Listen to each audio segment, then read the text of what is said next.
Good morning दोस्तों। 20 मार्च 2025 की एक खूबसूरत सुबह में आपका स्वागत है।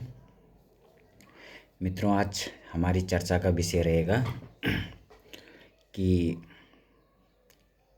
किस तरीके से विज्ञापनों के माध्यम से और प्रमोटरों के द्वारा, कंपनियों के द्वारा, अब तो कंपनियां भी आ गई, किस प्रकार से हमारे समाज में अंधविश्वास फैलाया जा रहा है। आपने देखा होगा नई नई कंपनियां आ रखी, एस्ट्रोलॉजी पता नहीं क्या क्या है, जो कि दावा करती हैं कि आप भविष्य देख रहे होंगे। आप बताते हैं जी कि हमने देखा हुआ है कि न्यूमरोलॉजी, काला जादू और इस चीज़ पे बहुत ज़्यादा विश्वास बढ़ चुका है लोगों का। लोग अब तो फ़ोन करके पूछ रहे हैं, पैसे दे रहे हैं तब भी पूछ रहे हैं जी कि हमारा कैसा रहेगा। कंपनी आ गई अब तो, पता नहीं एक कोई है एस्ट्रो करके कुछ, एक कंपनी भी है जो आपको यूट्यूब फेसबुक पे आपका अगर कुछ गाने सुन रहे हैं, वीडियो देख रहे हैं तो बीच में उनके ऐड भी चलते रहते हैं, ऐड भी आ रहे हैं। खुद का भविष्य तो पता नहीं कैसे पर मांग मांग के। और हमारे एक बहुत बड़ा समाज भी है, देखा है मैंने कि बच्चे अच्छे से पढ़ रहे हैं, ग्रेजुएशन कर रखे हैं, साइंस साइड ले रखी है, कोई चार्टेड अकाउंट्स की तैयारी कर रहे हैं और वो भी इन चीज़ों पे विश्वास करते हैं। कई लोगों का तो हमने देख लिया, उसमें बताते हैं कि आज सोमवार को ये कपड़े पहनिए, मंगल को ये पहनिए, खाने में ये खाइए, और कंपनियां कर रही हैं प्रमोट, सरकार का जिस पे कोई नियंत्रण नहीं है। समाज में इतना अंधविश्वास फैलाया जा रहा है। और आपको जानकर हैरानी होगी, उनमें से कुछ कंपनियां तो यूनिकॉर्न बन चुकी हैं। यूनिकॉर्न मतलब हज़ारों करोड़ों रुपए का कारोबार चल रहा है, और सरकार को कोई वो, सरकार भी खुद से उसको भी थोड़ा बहुत पैसे टैक्स के रूप में मिल जाते होंगे। लेकिन अगर जांच हो, सीबीआई जांच हो इन कंपनियों पे भी, तो आपको केवल घोटाले ही मिलेगा। और हैरानी तो इस चीज़ की होती है कि आपने देखा होगा भी हमारी एक बहन है सुनीता विलियम्स जी, साइंटिस्ट हैं वो। 286 दिन के बाद अपने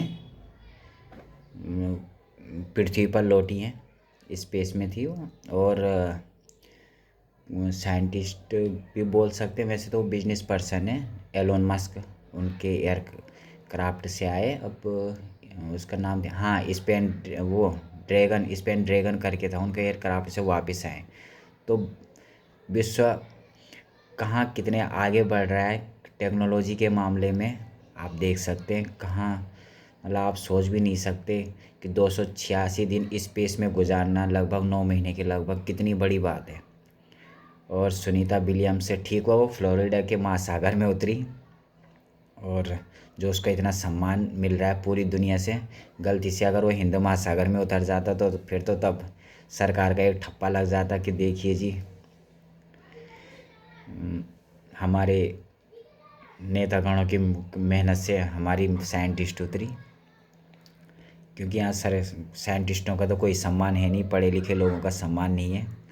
और वो बहुत अच्छा है कि, अच्छा भी है कि जब यहाँ के साइंटिस्ट बाहर जा रहे हैं, नहीं तो है ना, सुनीता विलियम्स जी को जाने की क्या ज़रूरत पड़ी थी। अगर उसको अच्छी से सुविधाएं मिलती, रिसर्च की सुविधा मिलती, तो वो अमेरिका की कंपनियों में काम क्यों करती, स्पेस में नासा में काम क्यों करती, क्योंकि इसरो में काम करते।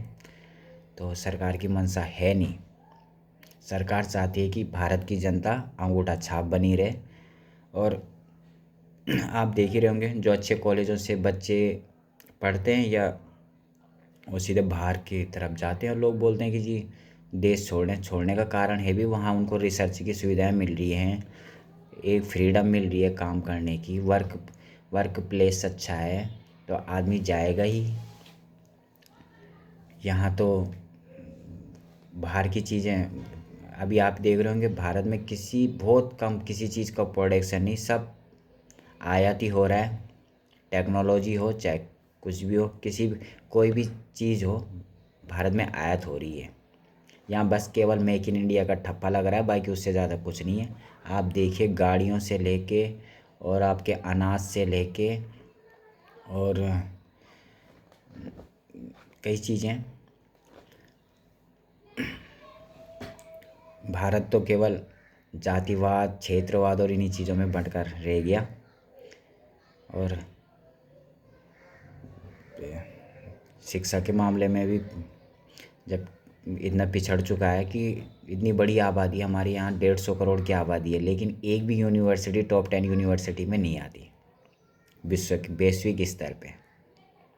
सरकार कितने दावे कर ले, सारे दावे खोखले, आंकड़े उनके खोखले, फर्जीवाड़ा और कुछ नहीं। आप सोच सकते हैं कि छोटे छोटे देश से आयरलैंड हो गया, जर्मनी, ब्रिटेन और आपके यूएस भी इतना बड़ा देश नहीं है, 25 करोड़ के लगभग जनसंख्या है उसकी। और आप देख ही सकते हैं टेक्नोलॉजी के मामले में जापान देखिए, जापान तो सबसे अच्छा उदाहरण है। और यहाँ बच्चे पढ़ रहे हैं, हाथ की लकीरों और इन चीज़ों पे विश्वास कर रहे हैं। और अब तो धीरे धीरे ज़्यादा हो रहा है, क्योंकि विज्ञापन आप देखिए फेसबुक, पेपर में, अखबार में, और तो छोड़ो बड़े बड़े प्रमोटर जो हमारे नेतागण हैं वो खुद प्रमोट कर रहे हैं इन चीज़ों को। तो जब इन चीज़ों को छोड़ेंगे, मैंने एक चीज़ देखी है, वो घर हमेशा और उनकी सातों पुश्तें मैंने बर्बाद होती हुई देखी हुई हैं, जिनके घरों में ज्योतिषी और तांत्रिक घुस जाते हैं। क्योंकि अंधविश्वास इतने हो चुके होते हैं वो लोग, जनता को एस्ट्रोलॉजी, काला जादू, न्यूमरोलॉजी पे तो बिल्कुल विश्वास नहीं करना चाहिए, बल्कि इनका बहिष्कार करना चाहिए। और हमारी सरकार से भी विनम्र निवेदन रहेगा कि इन चीज़ों से दूर हों। कुछ नहीं रखा हुआ है। जो देश इन चीज़ों को नहीं मानते हैं वो देश आज कितने आगे बढ़ चुके हैं, आप देखते ही होंगे, फाइनेंशियली भी और अपनी ग्रोथ में भी। इंसान का कर्म से बड़ा कोई नहीं होता। आप जैसे कर्म करेंगे आप वैसे ही फल पाएंगे। आप अगर किसी के साथ बुरा करते हैं तो आपके साथ हमेशा बुरा होगा, ये निश्चित है। तो कर्मों पे विश्वास करिए, अच्छे अच्छे कर्म कीजिए और इन चीज़ों से दूर होने का प्रयास करें और इन चीज़ों पे बिल्कुल विश्वास नहीं करें। धन्यवाद।